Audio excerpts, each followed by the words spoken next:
an army attacking a refugee camp with drone-fired missiles.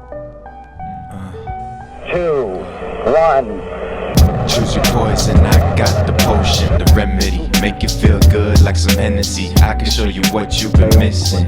I replied, man, you must be kidding. Evil thoughts trying to play me like a dummy. You got the right one, you about to meet your demise. And in that same interview, calling Obama terrorist and every president before and after him a terrorist.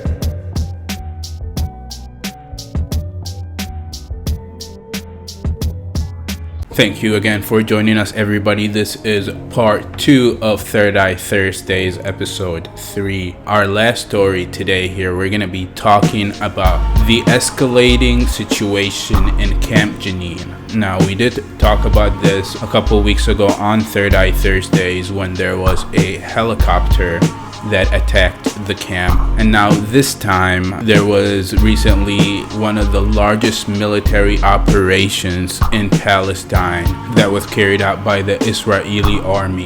Recently 12 have been killed.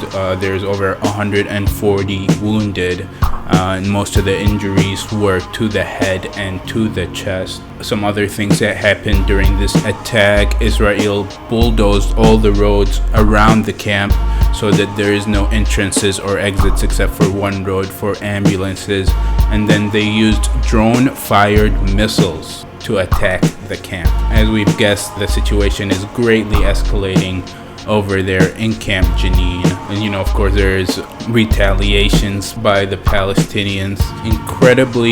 Incredibly sad story, and it's just insane, just to think about it. First off, that this is a refugee camp for people in their own country, and that it has over 11,000 people. And then to think about an army attacking a refugee camp with drone-fired missiles, it's an insane story. That is a recent update in Camp Jenin in Palestine. This comes in a time where there is all these political issues in Israel. There's Israelis protesting, Netanyahu trying to overhaul the judicial system in Israel so he can stay in power and gain some more power for himself. He also has this new one-state policy instead of trying to adhere to the two-state solution, and all these other political figures in the Israeli government that are bent on annihilating the Palestinian race. So as you can see, these are some terrible atrocities. This is another obvious example of modern day legal genocide that's been ignored because of money and corruption. It does seem like this is a reflection of what we have become in this 21st century. We all are starting to feel numb to all this killing and dying, but it's time for us to wake up. Days before raiding Jenin, the far-right Israeli Prime Minister Benjamin Netanyahu and his ultra-nationalist government announced Israel would buy 25 F-35 stealth fighter jets from the United States at the cost of $3 billion. In response to the raid, the White House defended what it called Israel's, quote, right to defend itself.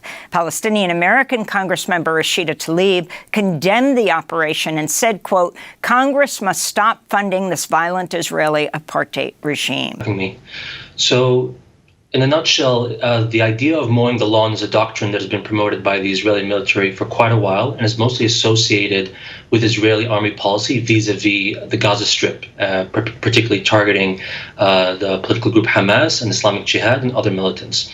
I don't have to sit here and tell you guys about all this corruption that's happening in politics and why it is so important for us to come together, because the only way we can fight it is if we all band together and fight corruption everywhere. And we can only do it together because these figures, these organizations, in the other organizations that are controlling them, they are so powerful, up to the UN. The Secretary General report for violations on children's rights in conflict zones was just published. This report blacklists 24 regions, and it recently just included Russia. But you know who isn't in that list? Israel, which is insane. And you won't believe how obvious this corruption case is.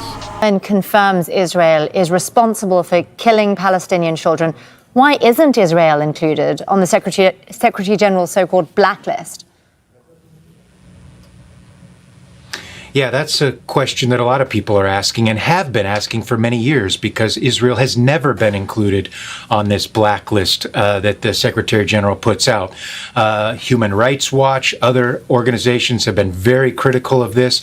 The answer is because Israel has quite a bit of power here at the United Nations and elsewhere, and they use that power and their influence, if you will, to basically signal that they would potentially boycott some UN organizations if they were put on this blacklist. Also, there's pressure behind the scenes from Israel's ally, the United States, also to not put Israel on that blacklist. So far, the Secretary General has said that he's watching it very closely, but Israel is not put on that blacklist, even though the Secretary General in his report points out that Palestinian children are killed by Israeli security forces. He just takes them off of that annex, which is certainly very significant.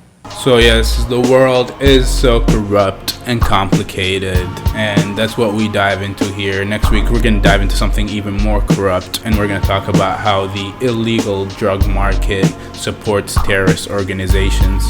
And I know these are hefty topics to dive into, but we won't get discouraged. We're going to find power in all of us being together and finding a solution to all these issues. All right, but real quick, to stay on topic and to tie this all together, like how am I going to tie Israel, Sudan, Russia? There was some very crucial points in the conflict in Sudan. There was a point where there was civilian leadership and military leadership, and the civilian leadership had the power of the people. Now, that power of the people could have taken over this military leadership and brought peace to Sudan and brought a country that everybody loved, built on democracy. But there were governments backing the RSF in some of these very crucial points, and that's how they got their power. We already talked about Russia and the Wagner group and how they trained RSF soldiers. One of the biggest backers was Israel through contact with Hameti through the Israeli spy Ari Ben Minyash. So as you can see, it seems like all these corrupt forces in the world are somehow tied together. But yes, here at Third Eye, we are gonna keep an eye on what is going on and try to make sure that the people know, and then all of us together as a people, we will put our power together and make sure to stop evil everywhere. So that's our show for today, about 3 terrible conflicts and how they all seemingly tie into each other. So let's continue the discussion here. We can talk in the comments about what's going on here. You can hit us up on Instagram or hit up the Reddit channel. I'm very excited to get into all of this with you guys and figure out ways where we can change the world for the better. So that's our show. We're gonna keep coming every week and uncovering anything bad that's happening in the world so we can try to fix it together. Thank you so much for joining us. I hope you enjoyed. I hope you learned something. I hope you are motivated to make some changes, and until next time, peace. وقع ما بحصلني بشري انا مصنع جلابي القروش بتتوزع ملاك الجراسة والبدي لا بتطفي لا بتمشي لا بترجع يا اخ كترت حاجات بتتبلع عشان كده قاعد صاحي بتقلع